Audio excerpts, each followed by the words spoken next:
Alors on peut peut-être dans les couloirs dire ceci ou cela aurait pu être mieux fait, etc. Nous le savons tous. Mais pour ceux, moi j'avais un petit peu mauvaise conscience en venant ici. Je me suis dit, j'ai pas assez aidé, j'ai pas été assez disponible. J'étais disponible quand elle est venue à Mulhouse pour qu'on en discute, etc. De temps à autre, on se téléphonait, etc. Mais enfin, je pense qu'elle a tenu d'une main de maître ce colloque et on lui doit beaucoup. Alors je pense que personnellement, je participe.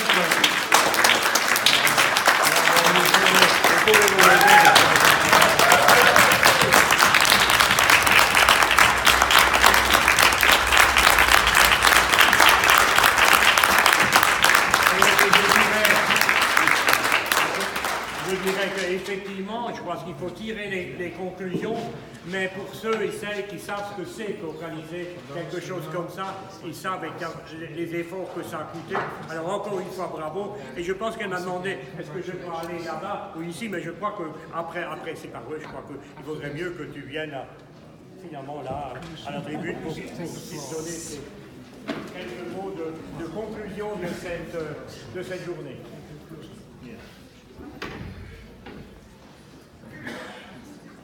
C'est gentil de me remercier, mais je suis admirative de vous, d'être resté aussi sage et aussi attentif. Donc je remercie vraiment infiniment les participants parce qu'en plus on n'a pas tenu le temps de débat et que vraiment vous avez fait preuve d'un courage exemplaire.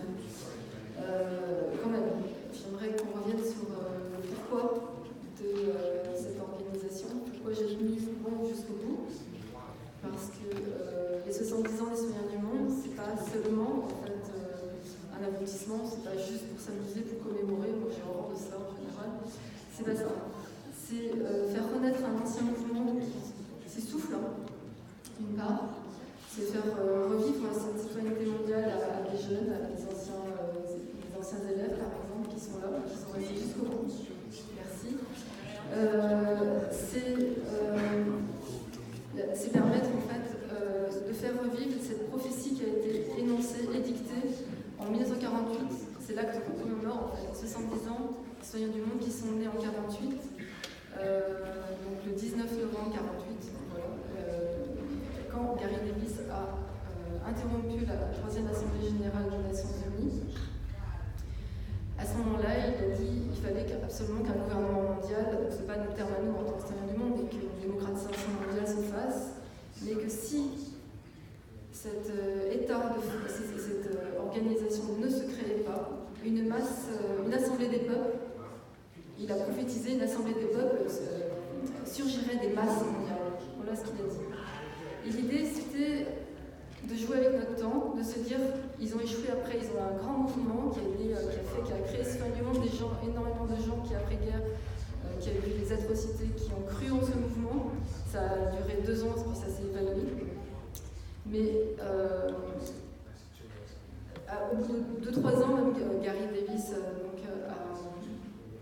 a été désolé, en fait c'est la guerre de Corée. Donc, je suis originaire, il a toujours pestiféré contre la guerre de Corée qui aurait coupé net en fait, les espoirs de cette entité. Et l'idée c'est qu'aujourd'hui, 70 ans après, on peut peut-être faire renaître enfin ce rêve fou qui était de faire cette assemblée des peuples et de la faire, alors selon l'idée de notre ONG, Angers, vous avez dû voir le certificat dans vos documents, c'est l'idée d'ingénierie de paix, nouveaux concepts, d'élaborer de nouveaux concepts, et surtout de créer des assemblées de peuples interdiaspora. C'est nouveau, c'est une nouvelle façon de voir les choses. C'est vivre avec son temps dans le sens où dans chaque grande ville du monde, nous sommes déjà en fait tous là. Mais le politiquement correct fait qu'on ne se croise pas, on ne dialogue pas, rien ne favorise cet échange interculturel ou intersolidaire. Parce que justement les nations sont trop fermées sur elles-mêmes et que le système général finalement sclérose le tout. Donc l'idée c'est d'ouvrir un petit peu de nouvelles idées, de sortir de du fait des vainqueurs qui ont gagné après la Seconde Guerre mondiale, où tout finalement est resté figé autour de la guerre froide, qui subsiste encore, et de faire en sorte que nous, en tant que citoyens, on évalue à quel point, enfin vous, plus, mais je veux dire, j'ai quand même essayé de prouver qu'on arrivait à réunir, je sais pas, peut-être 50 pays ensemble. C'était pas beaucoup pour l'instant, c'était pas mon objectif, mais l'objectif premier, c'était ces 70 ans d'histoire du monde. La prochaine étape, ce serait mon rêve, donc de lancer, il faut qu'on termine dans 5 minutes, ce serait de lancer en mars prochain, durant la semaine de la francophonie, cette première assemblée interdiaspora qui parlerait à Paris, en France, qui parlerait avec tous les peuples du monde. Et j'étais très heureuse d'avoir Rolando tout à l'heure avec nous parce qu'il symbolisait justement ce phénomène antinational, enfin pas antinational, mais je veux dire non national. Je ne suis pas antinationale du tout, hein. C'est un autre palier. Disons qu'il y a plusieurs niveaux politiques, c'est ce que j'appelle le multiscalaire, plusieurs échelles de politique. Et c'est l'échelon mondial, en fait, qui est sous-évalué, qu'on rend inaccessible aux gens, alors qu'il est tout à fait accessible. Regardez, dans une ville à Paris, tous les pays sont là. Et ce serait si simple de se rencontrer, de parler. Sauf que ça prend du temps. Effectivement, ça m'a pris énormément de temps. Je suis allée chercher les gens un par un, les entreprises, les ONG. J'ai commencé avec mon premier partenaire qui était les citoyens du monde. Voilà. Et je leur remercie, je leur ai organisé leur événement.